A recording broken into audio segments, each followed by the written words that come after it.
Hi, how much is it gonna cost me for the 1,000 kilometer or 600 mile maintenance checkup? Let's find out.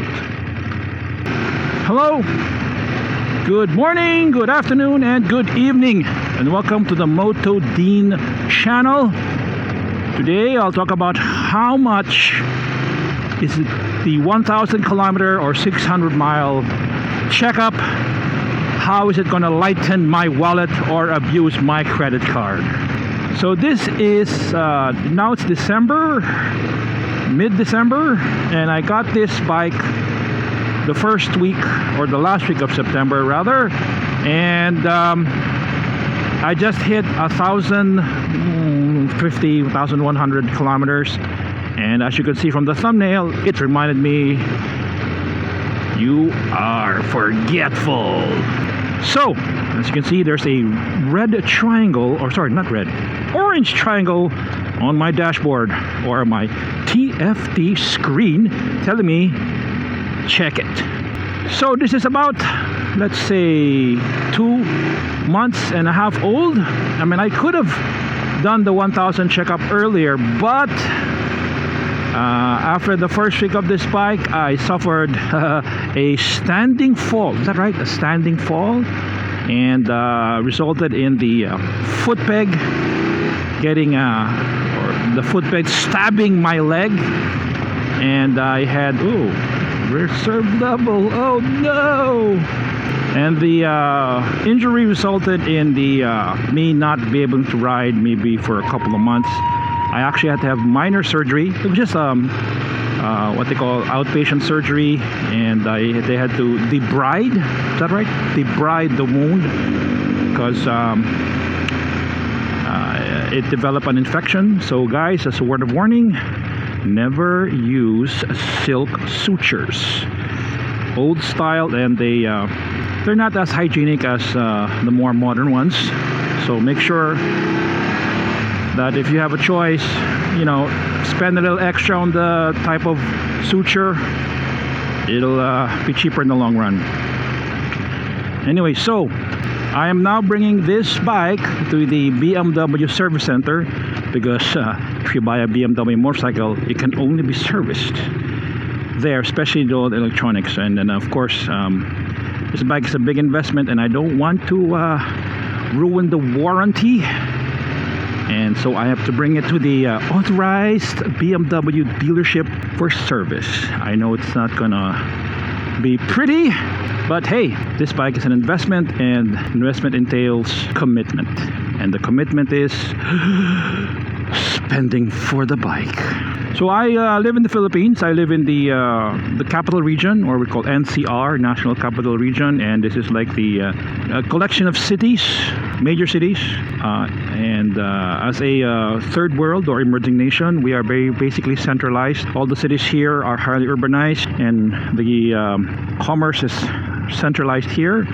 You know, we have Manila, we have Makati, Quezon City, but I live in the what we call the suburbs area, or the southern area, South Metro, and I'm sure some of you recognize where I'm coming from, where I'm going, and just keep it a secret.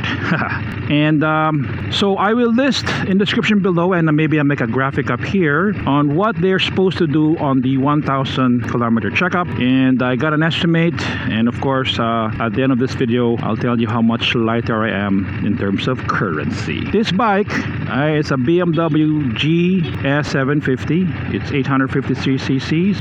That's how big the engine is, so I don't know how much oil it takes. I have a previous bike. Well, still have my Honda Rebel 500. It's only 470 cc's, and it doesn't take that much oil. So basically this is about what, almost twice the engine capacity, engine displacement. And I don't know the science to it. Does it take double the amount of oil? I don't know. Maybe you guys can educate me. And if you guys also have the 750 GS, I'd love to hear your comments on how much it costs in your country to have the maintenance checkups. This thing is telling me how much gas I put, so I have to go to the gas station and put a little bit of gas, or petrol, if you want to use that word, petrol. So I'm here in a good thoroughfare, and the dealership is located in near the end of this what they call Daang Hari, or Way of the Kings, or King's Road. Well, Daang means road, way, so King's Way, King's Road, Road of the Kings. No, this Harris, One King. So Road King. Ha! Is there a motorcycle model called Road King? Well, I'm not very familiar with that. So if anybody knows that there's been an old model or a current model using the Road King moniker, please put in the comments and maybe give me a link or at least a photo. I'd really appreciate it. So I have a previous video, put the link in the description below on how I have this at 1,000 kilometers. I did that video the last time I rode this bike, but it wasn't yet at 1,000, and I only waited for the warning indicator to tell me when to bring it to the dealership. So this is what I am. So that video is about maybe 2 weeks ago. So I did not ride this bike for a couple of weeks because, and this is the sad face of riding in the country, no one knows the word alternate. Well, this is my second bike. I still have my Honda Rebel, and that bike is going to be used mainly for commuting in the city, you know, within the village, near at home. And this bike was bought precisely for touring, going way out in the boondocks. For the Philippines, the road, it's just like the line on Back to the Future 1 at the end.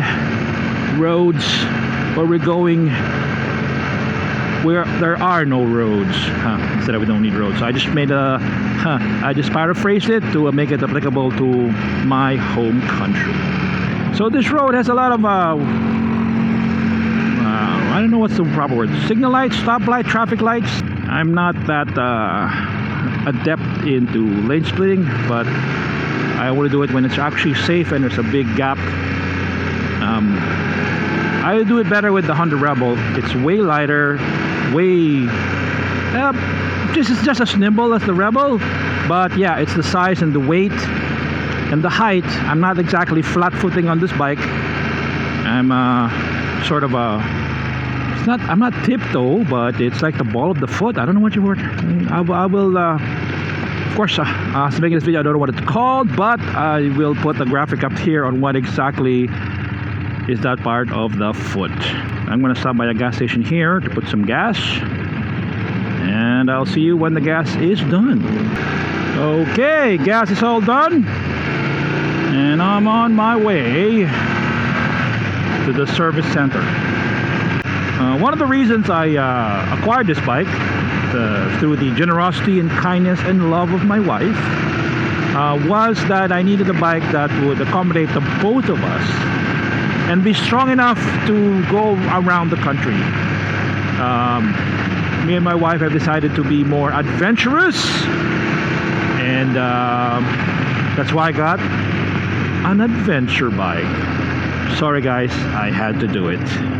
I got this bike so me and my wife can go around, and we do have a lot of plans to visit the far-flung areas accessible by bike, and maybe have coffee, breakfast, stay overnight, go to the beach, go up the mountains. I can't. I'd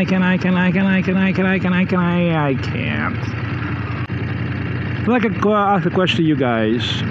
Maybe you can put the comments down below. How do you treat stopping on a traffic light? Do you keep it in neutral, or do you keep it in first gear while holding the clutch? I'd like to hear your comments about it.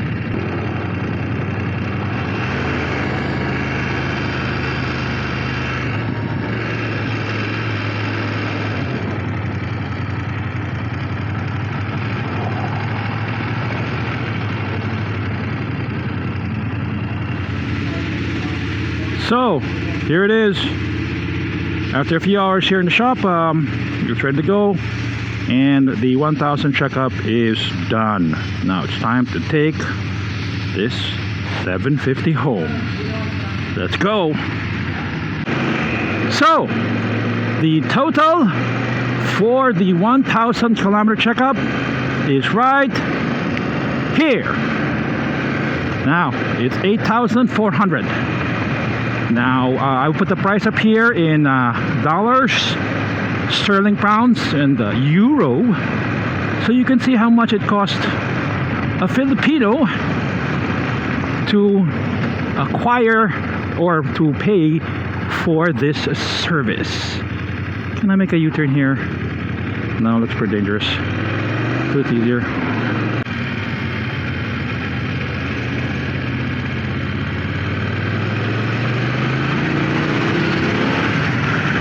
Alright, so as you can see, that's the price for the 1,000 kilometer or 600 mile checkup. And I'm on the way home now. It's as you can see, 3:30 in the afternoon. I dropped it off at around 10 a.m. and it was done about an hour ago.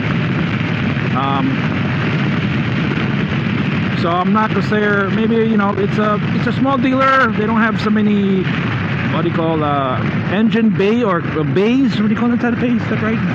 Bays or slots for the service.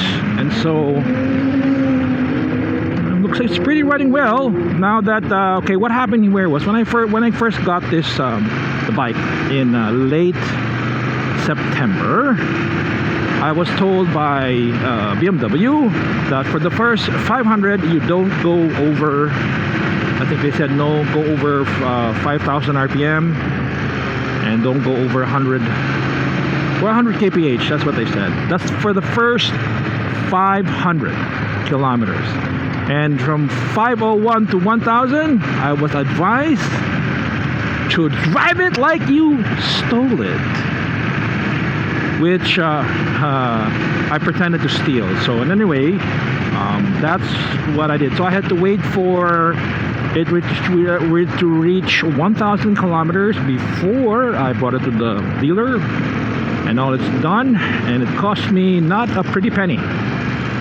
And to show you know, of course, if you guys could the converted amount, it seems small, just a few pounds, over 100 pounds, but or 100 quid or $100, but nevertheless, that 8,000 based on our minimum wage, so to speak, I have to work almost 2 weeks just to pay it off.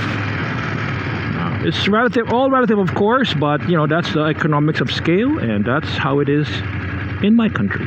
So I hope that you guys learned a little bit about how we work in the Philippines, and ride safe, guys. Hi, please do me a favor and smash that like button. It'll help me a lot and it will trigger the YouTube algorithm. Now, if you have not yet, please subscribe to my channel. If you don't, my dog will eat this exam booklet and that student has to repeat his final exam again.